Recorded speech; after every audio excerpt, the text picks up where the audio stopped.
आज हमारी Faridabad routine hearing थी जिसमें हमारे पास आज 18 मामले थे और 3 नए केसेस आए हैं जिनको हमने फर्दर डेट देकर रिकॉर्ड में ले लिया है।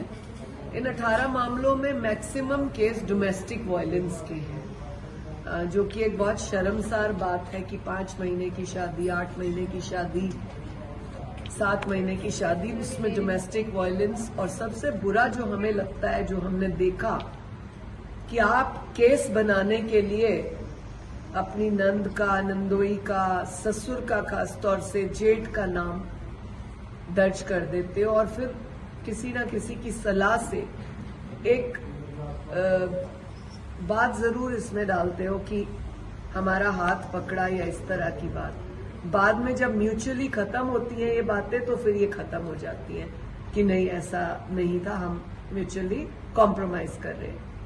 मैं आप चैनल के माध्यम से एक बात जरूर करना चाहूंगी समाज में रहने वाले लोगों को कि आपके साथ दिक्कत जरूर हो सकती है और दिक्कतें हैं तभी पुलिस है, तभी महिला आयोग है, लेकिन उन दिक्कतों को एक गलत दिशा और नया रूप देना और अननेसेसरली ब्लेम लगाना इस तरह से ना करें, क्योंकि जब डिटेल इंक्वायरी होती है या किसी ऐसे केस में जिसमें आपने इस तरह के इल्जाम लगाए, जब वो फॉल्स एलिगेशन पाए जाएंगे तो जिसने कंप्लेन करी है उसके खिलाफ भी 182 बनेगी।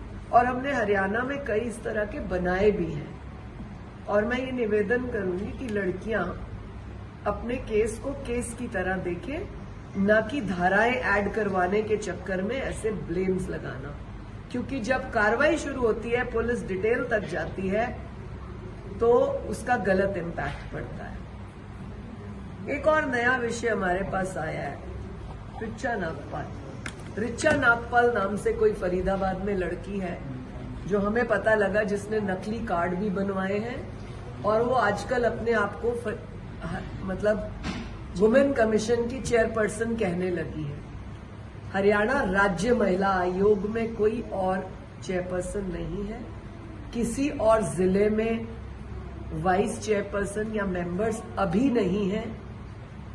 और इस तरह से जो महिला ये झूठा नाम लेकर और कई केसेस और थाने में भी जाकर कहने लगी है, हमें पता लगा 3 नंबर चौकी में जाकर उसने ये वाली बात कही है।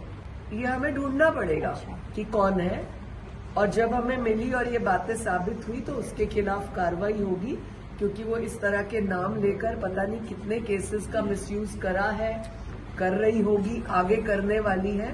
तो ये विषय रोकने का और देखने का है, जिसके ऊपर हम सख्त कड़ी कार्रवाई करेंगे। तो अगर हमें पता लगेगा कि वो कौन है, उसको ट्रेस कर रहे हैं, ये जो भी होगी हम उसे पकड़ कर लाएंगे। इसी तरह हमें बहुत पहले भी किसी ने कहा था, कोर्ट के बाहर एक लेडी खड़ी होती है, वो अपने आप को चेयरपर्सन बोलती है। ऐसे हमने आज पुलिस को कहा है कि हमें पता करके बताएं ये कहाँ रहती है, क्या है, उसके बाद हम उसके खिलाफ कार्रवाई करेंगे। कितने समय और आप लोगों के माध्यम से पूरे हरियाणा की जनता को अवेयर करना चाहते हैं कि इस तरह से कोई झूठा कार्ड बनवाए, नाम ले, उसकी तुरंत हमें कंप्लेन करें, किसी रिकॉर्डिंग के साथ, किसी सबूत के साथ, और किसी न किसी केस का जो वो हवाला देती है उसके साथ हम तक वापस पहुंचे। शिकायत के हमारे ऑलरेडी नंबर्स हैं, महिला आयोग की वेबसाइट है, उसके हमारे नंबर्स हैं और हमारी मेल आईडी है। आप उस पर कांटेक्ट करें या फिर स्ट्रेट अवे मुझसे बात करें। मैम